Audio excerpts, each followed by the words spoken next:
Customer எல்லாருமே வந்திருக்காங்க. அப்போ மனோஜ் கிட்ட கேட்குறாங்க, இங்கே என்ன நல்லா இருக்கும் அப்படின்னு சொல்லிட்டு.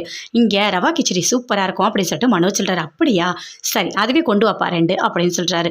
அங்கே போயிட்டு ரவா கிச்சடி 2 அந்த அந்த டேபிளுக்கு போகணும் அப்படின்னு சொல்லிட்டு மனோஜ் சொல்கிறாரு. என்னப்பா சொல்கிற, அது காலி ரொம்ப நேரம் ஆகுது அப்படின்னு சொல்கிறாரு. ஐயோ காலி ஆயிடுச்சா, எனக்கு தெரியாது, நான் ஆர்டர் எடுத்துட்டேனே, இப்போ என்ன பண்ணுறது அப்படின்னு சொல்லிட்டு மனோஜ் கேட்குறாரு. ஏன்பா ஒரு வார்த்தை கேட்டுட்டு அதுக்கப்புறம் பண்ண மாட்டியா அப்படின்னு சொல்லிட்டு திட்டுறாரு. சரி இங்கே வாங்க, நீங்களே போயிட்டு ஒரு வார்த்தை அங்கே இல்லைன்னு சொல்லிடுங்க அப்படின்னு சொல்லிட்டு சொல்கிறாரு. ஐயோ நான் எப்படிப்பா போய் சொல்கிறது, அங்கே திட்டுவாங்களே அப்படின்னு சொல்கிறாரு. தயவுசெய்து நீங்கள் போய் அட்ஜஸ்ட் பண்ணுங்கள். அப்போ அங்கே போகிறாரு. போனோடனே சொல்கிறாரு, இல்லை சார் ரவா கிச்சடி காலி ஆயிடுச்சு, வேறு ஏதாவது உங்களுக்கு வேணுமா ஆர்டர் பண்ணுங்க அப்படின்னு சொல்கிறாரு.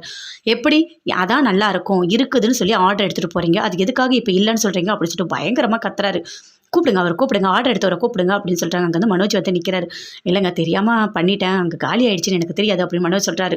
பயங்கரமாக கத்துறாங்க. கத்துனோடனே அங்கேருந்து வராரு மேனேஜர் வந்து கேட்குறாரு, என்ன எதுக்காக இங்கே கத்திட்டு இருக்கீங்க அப்படின்னு சொல்லிட்டு.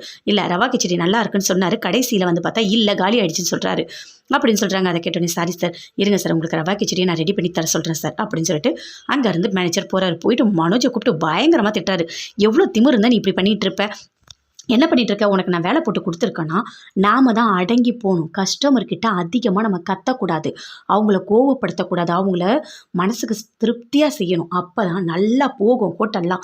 இது கூட உனக்கு தெரியாதா, அவங்கக்கிட்ட போய் இப்படி தான் நடந்துப்பியா, ஏன் கவனம் இருக்காதா, உன் கவனம் எங்கே தான் இருக்குது, எப்போ பார்த்தாலும் ஃபோன் பேசிகிட்டே இருக்க, உனக்கு அதுக்கு தான் வேலை போட்டு கொடுத்தனா, நீ இங்கன்னு இல்லை எங்கே போனாலும் உனக்கு வேலை கிடைக்காது, உனக்கு எங்கே வேலை கிடைச்சாலும் நீ ரொம்ப நாள் அங்கே இருக்க மாட்டே அப்படின்னு சொல்லிட்டு பயங்கரமாக மேனேஜர் திட்டுறாரு. இனிமேல் உங்களுக்கு இங்கே வேலையே இல்லை போ அப்படின்னு சொல்கிறாரு. அப்படியே பயங்கரமாக ஃபீல் பண்ணிகிட்டு இருக்காரு மனோஜ். அப்போ கரெக்டாக ரோகிணி ஃபோன் பண்ணுறாங்க. என்ன என்ன சாப்பிட்டீங்களா, நீங்கள் சாப்பிடாம கூட போயிட்டீங்க டிஃபன், அதனால தான் நான் ஃபோன் பண்ணேன். மனோஜ் நீங்கள் கண்டிப்பாக சாப்பிட்ருங்க மனோஜ் அப்படின்னு சொல்லிட்டு ரோகிணி சொல்கிறாங்க. சரி சார் சாப்பிட்றேன் அப்படின்னு சொல்லிட்டு மனோஜ் ஃபோனை கட் பண்ணுறாரு. ஐயோ இந்த வேலையும் போயிடுச்சுன்னா இப்போ என்ன பண்ணுறது, நான் கஷ்டப்பட்டு இந்த வேலை வாங்கியிருக்கேனே, இப்போ நான் என்ன பண்ணுறது, ஏதாவது ஒரு பிரச்சனை வந்துகிட்டே இருக்குது, நம்ம படிப்புக்கேற்ற வேலையும் நமக்கு கிடைக்கிறதில்ல, கிடைச்ச வேலையும் ஏதாவது ப்ராப்ளம் வந்துகிட்டே இருக்குது, நான் எப்படி போய் ரோகிணி கிட்ட சொல்ல போகிறேன், ஏற்கனவே ஒரு வாட்டி ரோகிணி ஏமாற்றி ரோகிணி விட்டே போயிட்டா, இப்போ எப்படி போய் நான் சொல்கிறது வீட்டில், கடவுளே அப்படின்னு சொல்லிட்டு மனோஜ் பயங்கரமாக ஃபீல் பண்ணுறாரு. இன்னொரு வேலை கிடைக்குமா, கிடைச்சா கூட அது நிலைக்குமா எதுவுமே தெரியலையே, ஏதாவது நாம் ஒழுங்காக தான் ஆர்டர் எடுத்துகிட்டு இருந்தோம், தெரியாமல் பண்ண விஷயத்துக்காக நம்ம வேலைக்கு வேணாம்னு சொல்லிட்டாங்களே, இப்போ என்ன பண்ணுறது அப்படின்னு சொல்லிட்டு பயங்கரமாக ஃபீல் பண்ணிட்டு இருக்காரு மனோஜ்.